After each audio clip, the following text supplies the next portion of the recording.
Okay, good afternoon, everyone. I hope you can hear me.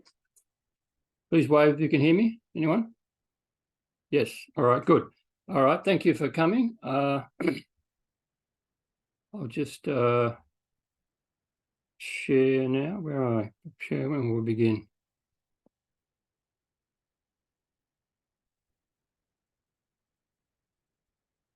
Okay, good. So welcome to 8 Voices of Chinese Australian History. This is a History Week program presented by the Chinese Australian Historical Society. And the idea of these 8 voices is that it's predicated on the idea that most of our knowledge of Chinese Australian history, particularly, of course, in the 19th century, but obviously less so in the 20th century, is based upon European observers.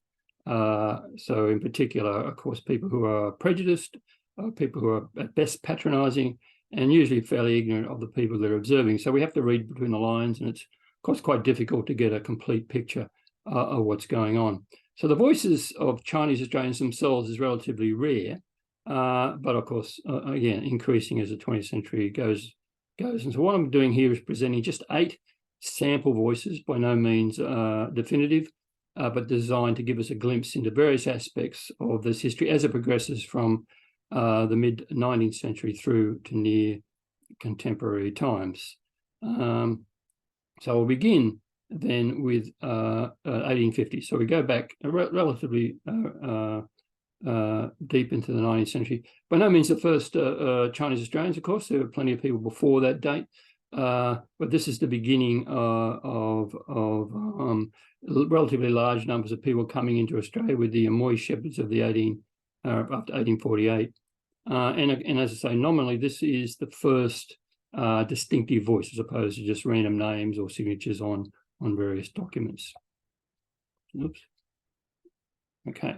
So what we've got here then is an actual piece of paper with writing on it. So obviously something of interest here. Relatively difficult to decipher because it's written by, say, people known as the Amoy shepherds, meaning people from Fujian province, so not speaking Cantonese, not speaking Mandarin, but speaking their own dialect. The man who wrote this wasn't entirely literate, and what he was attempting to do was to defend himself in having been arrested for murder. Now, this particular document was of interest in terms of its origin. It was lay in the State Library of New South Wales for many years. It was in the papers of a man called Justice Wise. And it was Kate Bagnall that first alerted me to its existence. I'm not entirely sure how she came upon it. It was just one of those chance pieces of academic research, I assume, because there was nothing obvious in Justice Wise's papers to link him to anything to do with Chinese Australia. And as a result of that, we managed gradually to uncover more and more about this particular document. We found, in fact, by chance, that in fact the person who wrote this document, a man by the name of Ang, is the same person mentioned in Shirley Fitzgerald's book, her Golden Scissors book, as incarcerated on Cockatoo Island. And later on, we also found that it's the same person as mentioned in Margaret Slocum's book about the Amoy shepherds of southern Queensland, the Darling Downs, where there is, in fact, a description of him being arrested and actually writing this document. So we're able to pinpoint the date to 1850. And what this is apart from his attempts to explain what was going on, we've also got some interesting drawings. So normally this is the first, it's a bit of a stretch to call it Chinese Australian literature, but it's certainly the first obvious voice of someone originally in China trying to speak. And in this case, he's trying to say, it was an accident, the gun went off, I was having a fight with this guy, and the gun went off by accident. The guy, meaning another fellow shepherd, was killed, was killed anyway. He was accused of murder, but ultimately was found guilty of manslaughter, which then meant that he spent quite a number of years on Cockatoo Island. At this stage, of course, all this is taking place in New South Wales.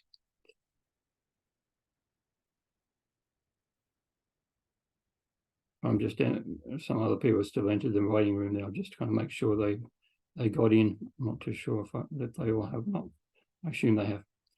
Okay, so none of this all took place in New South Wales. Of course, he was actually on the Darling Downs, was taken to Ipswich, where he drew this document, first on slate and then later on paper.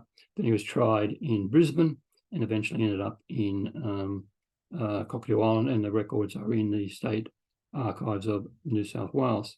So this, as I say, is an interesting document that gives us a first kind of voice that we can begin to see. You can see the writing, we can see the illustration.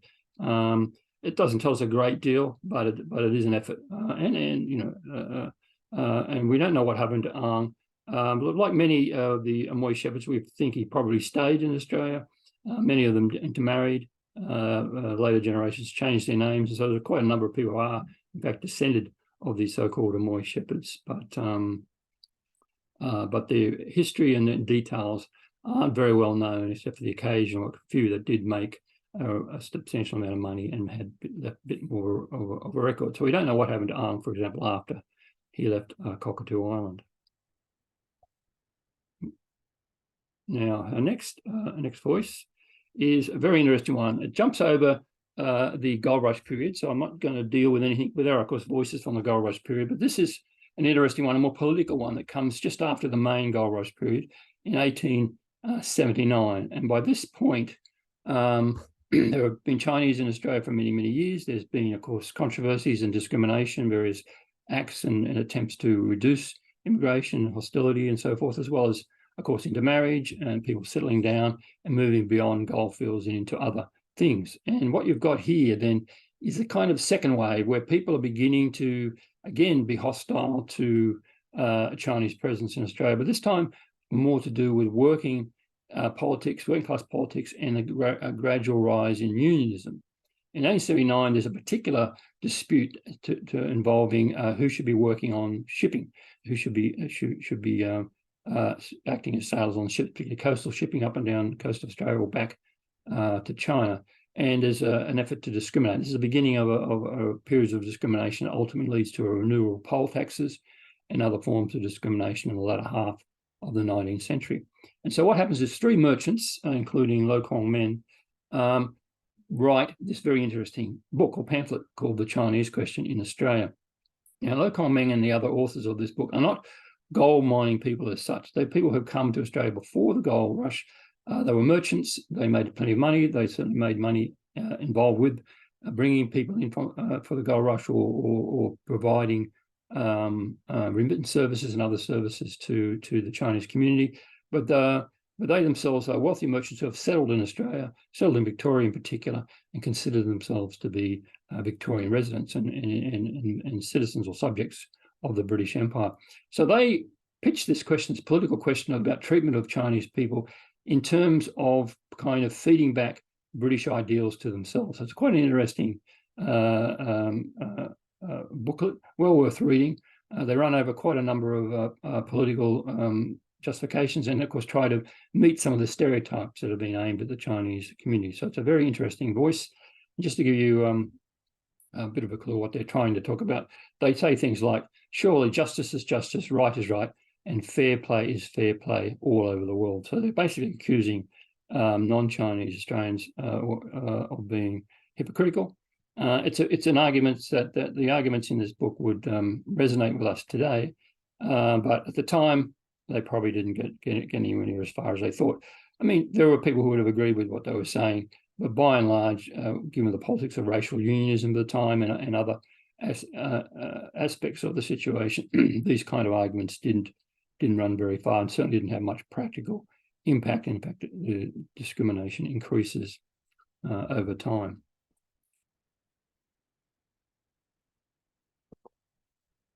Now, the next voice is a leap, a bit of a leap. It's published in 1925, but it's actually an autobiographical attempt by Tam Soo Koi, and it's a very interesting booklet. And of course, he talks about his arrival in Australia, which took place back in the 1870s. So he himself was arrived as a gold miner, stayed to live in Australia, to settle, to have a family, and in his retirement, in his older age, as a successful businessman and a well-respected member of his community, he writes this very interesting memoir, this autobiographical book, which he publishes as in a bilingual form. So it's quite a lovely book. It's been around for many years. It's quite available. It's available scanned volume on the National Library. So it's well worth, I recommend people read it. And what it does, it gives us a really interesting insight into the mindset of people coming from the villages to arrive for the gold rushes. So we don't have many voices like this from the 1850s, 60s gold rushes, but this is the Palmer River Gold Rush in northern Queensland. And, you know, he comes with his father and his brother. They only have a very vague idea what they're going to find when they arrive. They're quite surprised by what they get. And of course, what they get is not much gold. The gold rush runs out relatively quickly. They have to move into other forms of work. And he does that. And he explains in this book how he does that in the various vicissitudes of his life. Things like sending his father and his brother back because he didn't think they could cut it in Queensland as well as he did, but then sending money to them, supporting the family, being involved in the family back in the villages as well as his own family in Queensland. And that kind of interrelation back and forth between the villages and Australia is an essential aspect of the history at this time, and one that wasn't well documented at the time or understood. But is an essential aspect or essential thing that you need to understand the history. And this booklet certainly brings that out. And in fact, he uses a well-known quote saying in Chinese to illustrate this. To have amassed great wealth and not return home is comparable to walking in magnificent clothes at night. And so here he's reflecting the need to go back to China and to send things back, which he himself doesn't do. He settles in Queensland, but many other people certainly did this, even in old age, choosing to go back to retire to the village. Now we leap to yet another booklet, this one a work of fiction, a historical fiction, written by a man named Wang Shiping. Now, he's interesting in that he's China-born, similar to Tam Sui Fei and others, but his family is closely linked to Australia. So his father had already been to Australia, to the Victorian goldfields, where he's quite successful, had become not just a gold digger, but actually an investor in mines and a businessman in Melbourne. And so Wang Shiping is being born in China, but being raised and educated on money earned in Australia. And this, again, is a very important aspect of the history and one that's quite common. So he arrives in Australia, already educated, already connected to Australia with a father and a brother that's already associated with Melbourne. And he arrives not to work as a gold miner or mark gardener or anything like this. He arrives to work on a Chinese language newspaper, which by this stage, the early 20th century, are already being established in places such as Sydney and Melbourne. So he writes for the Chinese Times, and what he does is quite remarkable. He decides to write a short novel, and he serializes this in the Chinese Times, in English, known as The Poison of Polygamy, a book which we recently had translated by Ely Finch, a wonderful translation, another bilingual book. Well, I recommend that you read that. Now, what he's doing here, the reason why this is of interest from an historical point of view, is that he claims, of course, to have based his history on all the historical aspects of his novel on the old people who were living in Melbourne at the time. So he's in Melbourne in 1910. There would have been, of course, old men living in Melbourne who had been part of the gold rush period, as was his own father. And so it's got a certain credibility in terms of the historical background. Although, if you read the historical introduction to this book, you will realise that there are aspects that could be doubted or perhaps were put in for dramatic purposes. I mean, he's not writing a work of history, he's writing a work of fiction. But the most interesting aspect of the book is that it's all about the connection with the villages. It starts in the villages. Some very interesting and strong female characters are in the book. The kind of women who stayed in the villages while their men went overseas, an aspect of the history that's difficult to uncover, but we are doing so gradually, and also women in living in Melbourne at the time. And he's got he's writing a story for political purposes, so it's called a social novel, and that means what he's interested in, as people are in that generation, is they're interested in reform, particularly political reform in China. So they're living in places like Melbourne and Sydney, and they're regarding Australia as kind of the modern world and a world that China needs to catch up with, needs to modernize. And this means not just political reform, constitutional reform, but also reform of culture. And so here he's taking aim at polygamy as such, as a kind of form of old culture that needs to change if China itself is to modernize and enter into the modern world and be as strong as the colonial powers that are at that time, making life difficult for China as such, the Chinese people. So these are aspects of this particular link, which are well illustrated in this particular book. Now we'll leap to something a little bit differently.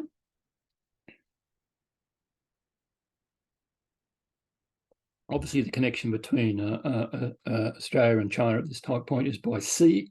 And this is the period in the early 20th century when there is much disease around. And so quarantine is important. Shipping coming in from various places. Occasionally ships arrive with disease on board. And so the quarantine station up there at North Head is very important. And people, whether they're passengers or crew, are often kept there for weeks or months at a time. And you can see now, if you go up the quarantine station, you'll see many of these sandstone inscriptions. And some of them just give us a brief hint at the kind of conditions that people felt they were under and how they were being treated. In this case, you've got one here which kind of speaks for itself. Their name is Scribe Li Difang. He says, an Englishman, down with this type of man. And so you've got a fairly clear illustration that things are not all well within the relationships between people in the quarantine station, on the shipping, or how people feel they're being treated. And the quarantine station has quite a number of these inscriptions of various kinds, some as elaborate as poetry, expressing people's feelings in various ways, their loneliness or their feeling of hardship.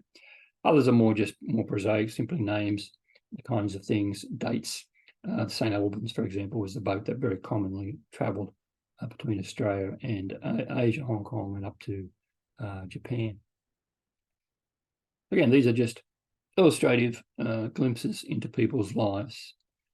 Now, another aspect, of course, is letters. I talked before about how people, of course, sent money back to the villages, and money usually came with letters. In fact, letters almost always came with money. Remittance letters, silver letters, they're sometimes called, and these went back and forth, as you'd expect. There must have been thousands of such letters. We have relatively few, but we do have a few. And this is just one example. This is a letter not from Australia to the village, but actually from the village back to Australia. And it's a very interesting one. And this is a kind of a bit of an area where we could do a lot more work. We need to translate some more of these letters. The few that we do have aren't always translated. This one comes from Tingha, was written to a man named Tet Fong, who was living as a herbalist in Tingha. It was kept by his daughter, Victoria, and then passed on to Janice Wilton when she was doing her research of northern New South Wales. And she, this one was partly translated by and I won't go into the details, but you get a hint as to what it's all about when you look at some of the opening line, which was, I heard you have been successful overseas. And of course, what you've got here is the disjunct between the relative poverty of the villages and the relative wealth of those that are working overseas. I mean, they've been sent, mostly men, overseas to work and send money back. And they are doing that. And regardless of how hard they work or their relative poverty in Australia might be, they're certainly earning more money than people can normally earn in the villages. And so natural result of that is that you get people writing letters saying, well, if you could just spare a little bit of money, spare a little bit for us. The poverty here is quite extensive. We need, it can help us. And so this kind of letter isn't unremarkable. We don't have a great many examples from Australia. There's a lovely book called Dear China that talks about the remittance system and the elaborate ways of getting the money and these letters to and from the Chinese diaspora, which is well worth looking at if you get a chance. Later on, I'll give you a link to some recommended reading, which will include details of books such as that. So this is an aspect of the history again that's very, very important, and we need to take note of that. Now, this is a book of interest. Again, we're leaping now again a bit further into the 20th century to the 1930s. This book I happened upon by chance. It was in the collection of Margaret Kelly, who is the niece of the author, Vivian Chow. And I never heard of this book before, never seen it before. And when I looked it up, I could only find one other copy, and that was in the State Library of New South Wales. And I'd never come across it in the State Library because it had been miscatalogued at the time, even though this book, this particular copy, had actually been given by Vivian Chow himself to the State Library. It had been catalogued as a Chinese book translated into English. And that's entirely the opposite of what it in fact is. Vivian Chow is an Australian-born person, grew up in Lismore. His father had been come from China and had set himself up as a successful merchant in that town. Vivian and his brother had grown up in Lismore, and then eventually found their way to Shanghai, colonial period Shanghai of the 1930s. And this is typical of their situation, so that you can imagine these are Chinese-looking people, Chinese background people growing up in a white Australia. And so what was it like? We have very little to know what people thought and how they were affected by that kind of circumstances. But this, again, a fiction, a story, a short story, What Happened to Riley, gives us some kind of a clue. And I won't give you a spoiler except to say that it's actually illustrates a clash between two Australians, Chinese Australian and a European background Australian. And the clash is quite an interesting one because it illustrates something of the thinking of such a person on how they reacted and how they felt themselves to be kind of in two worlds, not quite of the white English-speaking world, but not also of the Chinese world. They went to Shanghai, the two brothers, to work for newspapers, but for English language newspapers. So their English ability that allowed them to get work in these places and to feel at home in colonial Shanghai, similar to Hong Kong, which was kind of in between the Chinese and European world at that time. But to give you a bit of a clue as to what Vivian Chow was thinking, we'll just have a look at one quote from the book, from the short story. The world wants only one sort of Chinese, a humble, meek, ignorant fellow, soaked with opium and mad upon gambling. Clean-minded, clean-bodied, active-brained Chinese spells the doom of a white world dominion, and that the white men have been clever enough to realise. So he's this is a period, a very interesting period here. I mean, it has some resonance today, this kind of thinking, what kind of fears there are within a world where China may be becoming stronger, and what is the role of someone like Vivian Chow in that? How does he fit within that world? So now we go to bring us up to a more modern period. This is the last of our 8 voices. This is Stanley Hunt. Now, Stanley Hunt wrote his own, again, another autobiography, this time entirely in English. He was born in Sheki. Sheki, of course, is now Zhongshan City. Sheki is very linked to Australia, an area of Zhongshan where many people migrate to Australia. So Stanley Hunt, again, is typical of other people. While born in China, he nevertheless was closely related to Australia. His father had already been in Australia. Many of his relatives had been to Australia over many generations. So he's migrating to Sydney, not out of the blue by any means, but as part of a network that allows him to come to Sydney. And he begins his life as a market gardener, as the book illustrates, goes into business as a vegetable seller in Sydney, begins to help with the community as a founding member of the Chinese community associations, and has a quite interesting life, and it's well worth having a read. But the thing I want to illustrate to say about this particular book is that it shouldn't be read as something, a piece of exotica, that's something unusual, or a Chinese Australian who makes good. It's actually a fairly typical Chinese Australian story, a typical Australian story of someone from China, from this particular area, well connected in Australia even before he's born, and making these kind of connections and developing it. So he tells you his life over the 50s, 60s, up until the end of the 20th century. And as such, of course, by this stage, there are many other voices, and including a few of these kind of similar autobiographical works around that give you an idea of what life was like. But again, I would emphasize the idea that this is a typical story of Chinese Australian story. similarly ones illustrated in books such as Southwell's Pearl, more recently published, where we get, again, voices telling us these kinds of stories. So now just to kind of recap these voices, and I'll emphasize, of course, these are all male voices, although some of them do give some hints to women, but again, we have difficulty getting, if we have difficulty getting the voices of Chinese Australians, we have, of course, more difficulty getting the voices of Chinese Australian women, but there are some, and people have done a lot of work researching that. So we start with an autobiography, Boy from Czechia, so I would say a typical Chinese Australian story. We have a work of fiction, What Happened to Riley, where it gives some clue as to people who are more intellectual, kind of fighting against the racism and the oppression that they feel they're living in within a white Australia, and similar kinds of feelings of anxiety and racism from the stories of the Sandstone. That is to say, the quarantine station inscriptions give us some clues as to what life was like for people who maybe ordinarily wouldn't have had a chance to have their voice heard. Letters from China back to people in Australia requesting for help, giving some clue as to what life was like for people who remained in the villages, who didn't have access to the relative wealth of those working overseas. Another piece of fiction, but this time one based on a good historical background, but also one infused with a political message. Again, well worth reading, and we're lucky enough to have been able to translate that in modern times.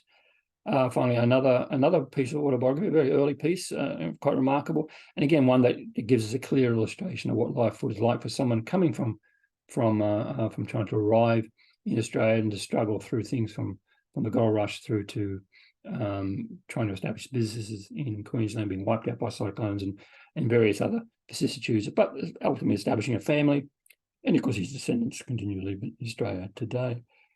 Then back to another very political group, a very early example of political questions. Again, hammering at the essential unfairness and hypocrisy that existed in the middle of the 19th century as people used their kind of racist discrimination to discriminate against people, even as they were trying to build up a nominally more equal world by creating trade unions and trying to fight for various other rights, but denying rights at the same time. And it's all laid out there. Even it took probably another couple of generations for those ideas to permeate more thoroughly into Australian society.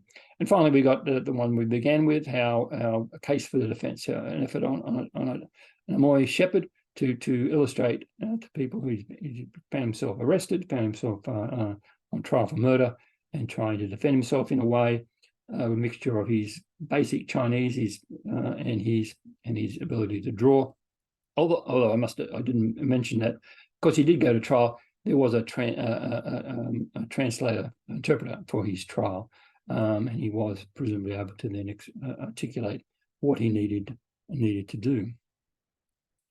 So that brings us to the end of this talk. So I've covered 150 years.